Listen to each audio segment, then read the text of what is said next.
Is fish meat? No, it's fish. Yes, great. Then I'm still a vegetarian. You're being a pescatarian rather than a vegetarian, just to be pedantic about it. We all love a pedant, don't we, John? We do, and they don't come much bigger in pedantry than me. Which is really bad because I'm also really bad at grammar. I know the rules, I just don't care. Unless it's someone else talking, then I care. This is Sheer Isolation. It's presented by Kieran Moore in Trowbridge and Jon Ponting in Cricklade. Hello everybody, thank you for joining us yet again. This is Sheer Isolation. Welcome back to us. Over the next half hour we will be doing our best to promote the local music scene as best we can and as struggling a situation as it is in. Kieran, how are you doing, my friend? I'm just smashing. You don't sound it. You had a long week. No, I am. No, I'm great. I was on the radio, John, did you hear me? I did. I saw that you were on the radio, but I was more interested in other things, so I didn't listen to you. Well, to be fair, it was a bit early. It was 7 o'clock. Well, I've got this really wonderful relationship with BBC Radio Wiltshire. Every time there's a music-orientated something that needs commentary on, they just ring me up and say, Kieran, you want to give us your tuppence for your thoughts? And we'll put you on air. And I'm like, yes, let's do this. So I don't swear, and I get on there and I get angry. So I think it's good for listenership. I don't know. And you know what? I can guarantee that I know what you were on the radio about, and we will cover that later on. Excellent. But I'm guessing it's something to do with musicians being told to get other jobs. Maybe. Yeah, we'll come on to that later on. We've got a great guest joining us. As ever, we've got somebody to have a chat to this week. We got Sean McGowan. We have. We've been really good so far with our guests because they've all been people of the industry, like, you know, technicians, tour managers, whatever. This time we've got an actual musician. For people who don't know Sean, do you want to give us a little rundown? I always think of him as kind of a bad boy poet, but you can probably describe him in much better terms. He's from Southampton. He's a bit of a lad. He's a sort of Jack the Lad type character, but like he's got a real heart and soul to him that just sort of elevates him above naughty boys, in my opinion. But he's a great songwriter from Southampton. He works in a venue in Southampton. He's previously worked in a venue in Southampton for years and years and years called The Joiners. But he's recently got a new job because of lockdown. He's not able to perform. So, in fact, he's really good. He's gone full cycle. He's gone from being a touring musician, but not allowed to do anything at all. He's retrained and got himself a new job. And now he's recently done a few gigs. So he's kind of gone full circle. He's back to gigging again. Let's get on to a track. You have chosen one this week. You have gone with Atari Pilot. Why have you chosen Atari Pilot? They sent it in to us, and we haven't played it yet. I promised them I'd play it about 6 weeks ago, and I still haven't. But they're a really, really cool band from Swindon. They were really synthy, you know, a good 5, 6, 7 years ago, and they've really grown sound wise and developed. And obviously, listening back to this now, comparing it to years ago, you can just see how much they matured and progressed. Swindon has this amazing ability to produce some really, really good bands like Belarus and people like that don't necessarily get the credit or success outside of Swindon that they deserve, but the product that they make, the music that they make, is always extremely well executed, really well recorded, really well visualized, really well delivered. And I just think this is Atari Pilot, one of those bands that I think they've got it all. They've really delivered what they wanted in their vision. Wonderful. And so this is one of their newer tracks, I'm assuming, since they've only just sent it to us. Yes, it's got about 80 views on YouTube, so it's fresh out of its sleeve. Less than 100 views at time of recording. So yeah, this is Wrong Captain. Sitting on the bottom of the deep blue sea, got a feeling there's a million eyes on me. I went down with the ship last night, guess I never got being the captain right.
it's gonna rise.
So that is Wrong Captain, one of the new tracks from Swindon band Atari Pilot, and a band that's well worth checking out.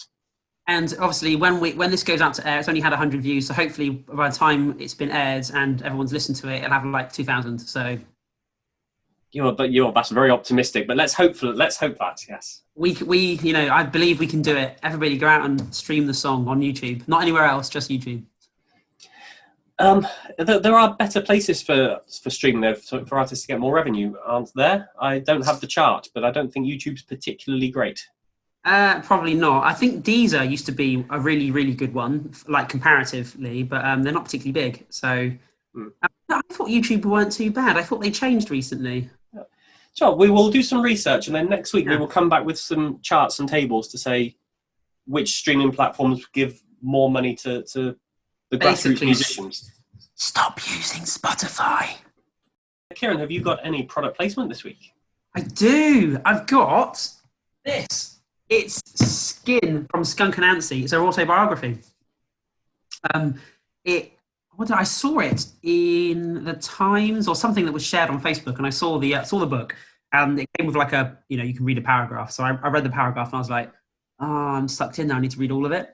So I contacted Jo at Devises Books. Big shout out to Jo, because she ordered this for me overnight. She got me a signed copy, which I'm delighted with. However, I can't find the signature.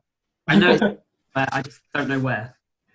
So Skin not in all the obvious places. She didn't just go for page 1 and just write it on there, so it could be anywhere. It could be anywhere. You can read it. Yeah, absolutely. It'll be in one of the middle pages somewhere. Yeah.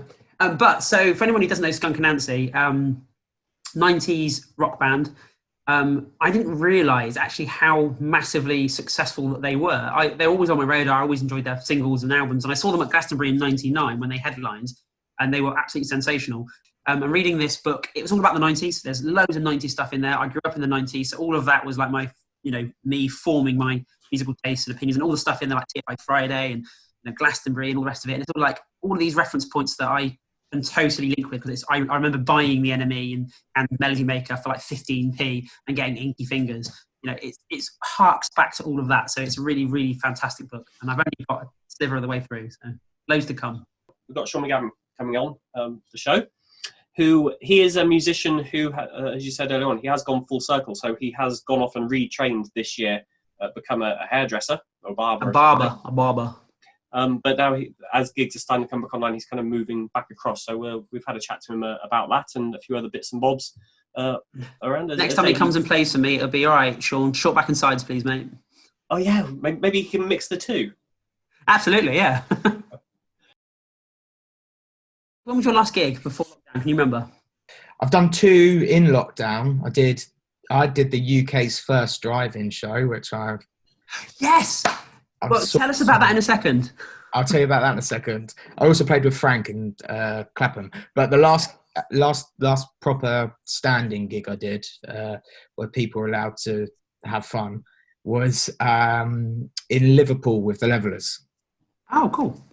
Yeah, and I distinctly remember they were shooting a video the next day, and I was travelling with them on their tour bus. So we all got back onto the bus the next day and then went up to, I think it was Bolton, they were shooting a video. But I remember having a couple of drinks with them on the bus, and we were watching, reading news coming in about coronavirus, and there've been the first few cases in the UK, and we were all going, it's bad, but it can't be that bad, can it?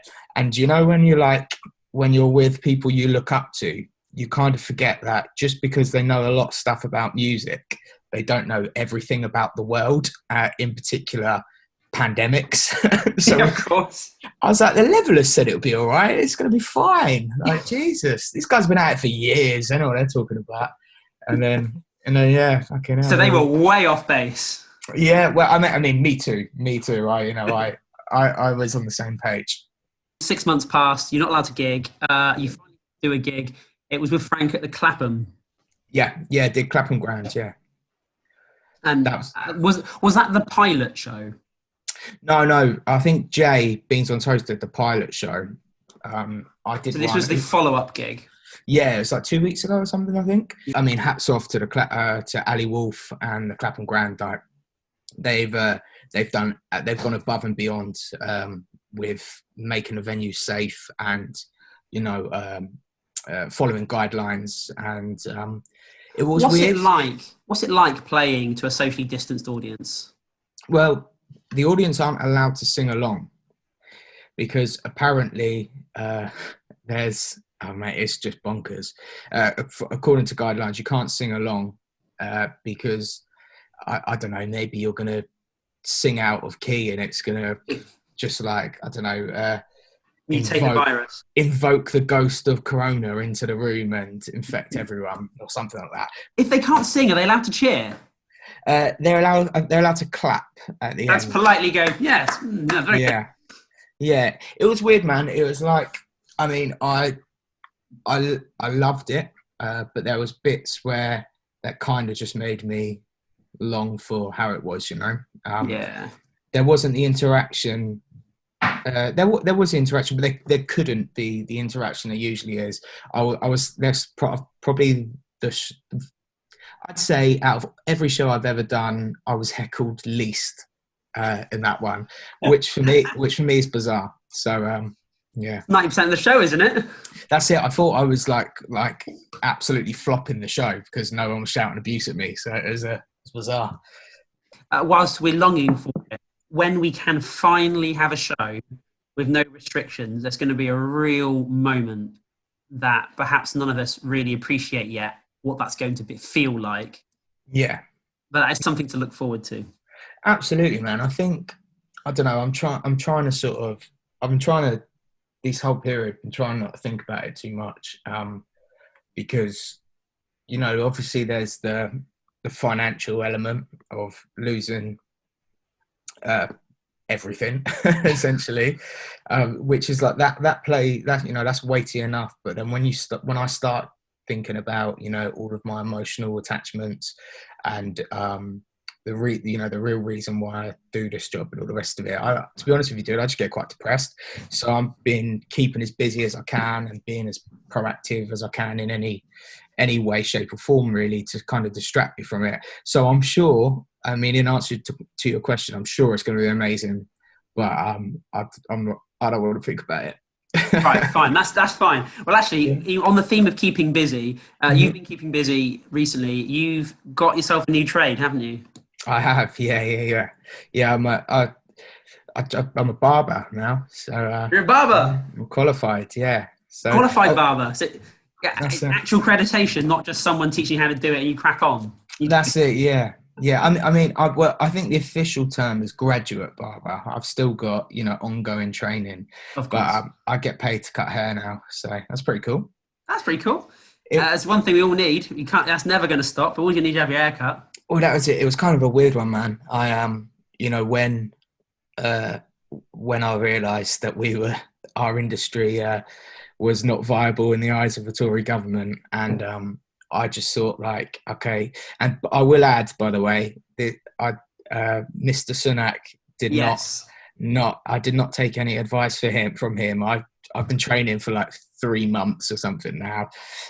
So I made that decision all by myself, but I basically pumped all my savings into it and got my head down as soon as, lockdown was eased to the point where the barbershops could open, went into a shop, did full-time, intense training, took the exams, passed the exams, did the assessments, all the rest of it. It was something I wanted to do for ages, actually, and I've never had the time or the money to do it. I never had the money to do an intense course, and I never had the time to do an apprenticeship or anything, because so this is kind of a gift to you, really. In some ways, yeah. I'm trying to look at it that way. I have spent my entire savings. I don't think I've ever been this skint. Even when I was 16, I think I was kind of like, or even when I was 14 with a paper round, I'm pretty sure I was more well off than I am now. You've done lockdown. You're now doing gigs again. Hopefully, you've got yourself a new job. What's the plan for Sean next? What are you doing musically, but also non-musically? I think album 2's written. Okay, great. In terms of the process, we're actually quite far along. Excellent. If I'm being completely honest as well, thinking about it from an artist like me that lives so hand to mouth, but also as a business operates hand to mouth, without touring being an option, it would be silly for me to invest heavily into money I don't really have, into an album now, and then you can't tour. That I can't tour, yeah. And also I know what I'm like, so if I record now and then release in 6 months and hope I can tour, in 6 months' time I'm going to have 6 new songs that I wish I'd have put on the album. So right. I think I'm one of those. I think I'm just one of those. You're holding people. Off. Yeah. Sean, I was going to ask you just about Southampton in general, because obviously Southampton is well known for being a music city. What's it been like this year? My best friend is Ricky Bates, who's a promoter at the Joiners, and so I speak to him daily. So hearing about the struggles they're going through there is it's heartbreaking, to be quite honest with you. But I think everyone is sort of like we're quite good down here. A few years ago, maybe like when I first started out, so maybe 10 years ago, there's a lot of sort of animosity towards bands, a lot of jealousy, and that's kind of not there anymore, really. I think we're all sort of a lot more united and a lot more kind of supportive of one another. But yeah, in terms of where we're at, I mean, everyone's in the same boat. Everyone's appalled by recent Tory politicians' comments on our industry, and on that's another thing that I think we're all kind of united by, is the fact that we're all being ripped off literally at the same time, and then we're all having it rubbed in our faces. So there's a lot of solidarity there. There's a lot of empathy, and hopefully, people. My biggest fear is people jacking it in. And that's not just locally to Southampton. That's across the board. So I just hope that something happens soon, because otherwise it's gonna get really shit. Yeah, it's already shit, and it's gonna get pretty bleak. So I keep having conversations with Zach, my agent, about when we're gonna route something, and the reality is you have to accept where you are in the hierarchy of the kind of in size, band sizing or whatever, or capacity or pools, how many people you're going to actually bring to a show. And my fear is just that when we are allowed back, is that we're going artists my level may get eclipsed by the bigger acts. Everyone needs to turn over some money. Artists aside, I think punters need it more, if not more than we do, and that's the sort of thing that I look on my Twitter or whatever every day, and people are in serious need of it, not just for for fun, just for mental health. Much like you, I built my life around the fact that I do music, so most of my friends are music orientated. Some of these people you wouldn't see until once a year or twice a year at a gig, at a venue, at a festival. And you don't see them. And potentially next year, maybe festivals might not be on. You're not going to see these people for 24 months. That's crazy. It's insane, isn't it?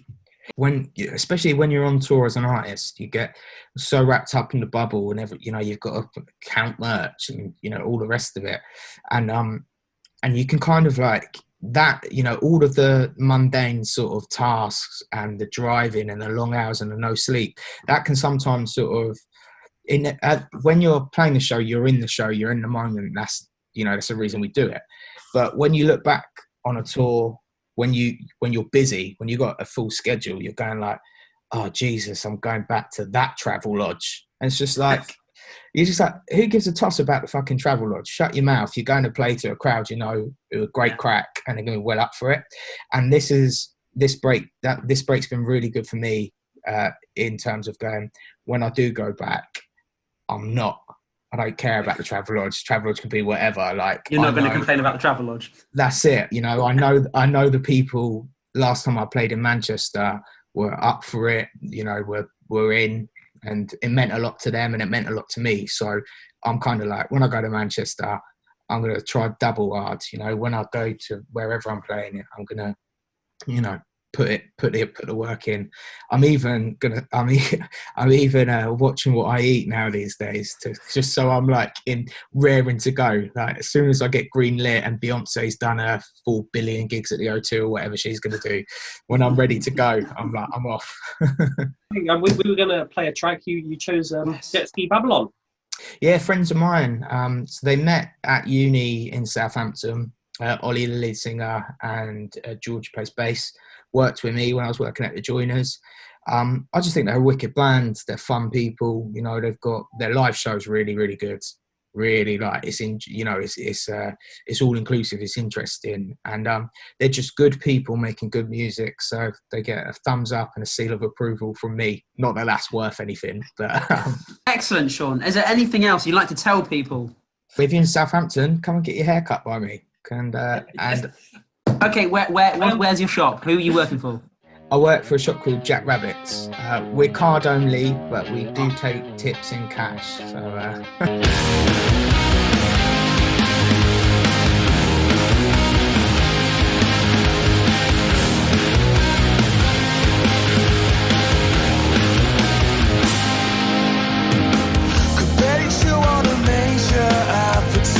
Could barely swallow a major parasite. But what a fate that I'm in, what a state that I live.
So that track is called Sympathy by Jetski Babylon, a band out Which of is a Southampton. bizarre name, isn't it? It's one of those names that makes you think, yeah, I need to listen to that. Yeah. Yeah, it does. Yeah, and they're fun. And I imagine there's lots of jet skis around Southampton, so I can see where they got the name. It's time for us to cover some news, Kieran. Yes. Right. Now, So, now, before you start talking, now it's my place in here to try to be impartial so that you don't have to be. So, in the last few days, there's been a lot of talk about Dishy Rishi and what he was saying about the music scene. You're shaking your head already. Right. What I have done, Kieran, this probably won't focus. I have found the original source story, which was he was talking on to ITV. Yes. Yeah. Now, ITV have put a note on here to say this article has been changed to reflect the Chancellor's comments were about employment generally and not specifically about music and art. Yes. So ITV have gone back to this article and reworded it. Which makes it infinitely better, John. All of a sudden, he's completely forgiven. Which I thought was a bit of a strange thing, but obviously there was this big media hurricane around this article, the way it was written originally. Rishi has said, I can't pretend that everyone can do exactly the same job that they were doing at the beginning of this crisis. And when he was asked specifically about arts and music, he said, can things happen in exactly the way they did? No, but everyone is having to find ways to adapt and adjust to the new reality. They've made a decision, haven't they? It sounds like that's it. Oh, it's not going to go back to normal. That's not even their end game. It's just, that's it. This is how it is now. That's what it sounds like. That's the suggestion that it's, if you just said for now or, for the time being, that would have been fine. But there's not. It's this. That's how it is now. So get used to it. Go get a new job. You're not playing gigs anymore. You can only watch it in front of 30 people. That's it. Anybody that's got any sense, they've completely ignored them and they've said, finish at 10. And then this whole thing about, just retrain. Like it's that simple. Sean has just been on this evening and he said he's spent his entire savings fortune he had, it doesn't matter how much, it really doesn't matter because every industry to retrain costs different amount of money. The money actually isn't, the issue. The issue is the fact that you're expecting thousands of people that have otherwise been gainfully employed for years, possibly decades, to all of a sudden now retrain just because I'll just go retrain. What else have you got to do? Because you can't do events, so go and retrain. Not everybody's got that time. I couldn't go retrain right now. Money is an issue, but I couldn't go retrain right now. I've got a mortgage, a family, kids. I haven't got the time to retrain. And there are other people in that scenario who haven't got the time just to go and retrain. The way it's delivered is so flippant. It's an absolute slap in the face. And obviously the money is an issue because depending on the industry, it costs X, Y, Z. And if you want to go, like, I don't know, one of my colleagues recently is going to do a diploma whilst at work. That's costing her £2,000. And you couldn't just drop £2,000 and go and do that. Lots of people can't do that. It's just a ridiculous thing to say. No thought has gone into it whatsoever, which, without getting too political, is typical of the current Tory party and government. Right, shareisolation@gmail.com if you want to get in touch with us. Send us a video, send us any news, send us any gigs that might be happening in the near future. I don't know. We're going to have to wrap that up, Kieran, because you've covered in a lot of very valid points. I think we need to take the prefix of dishy away from I hate the name Dishy as well because he's moderately attractive. Everyone's like, "Ooh, Dishy Rishi." Well, now he's a complete wanker. I don't think anybody wants to call him Dishy Rishi anymore. I don't care how attractive you are. If you're ugly on the inside, you're ugly on the outside. Dishy Rishi. Do you want to say goodbye to people? Bye, everyone. See you next week. I try not to be as angry. Depends what the Tories do to fuck it up and make me angry again. Radio gold.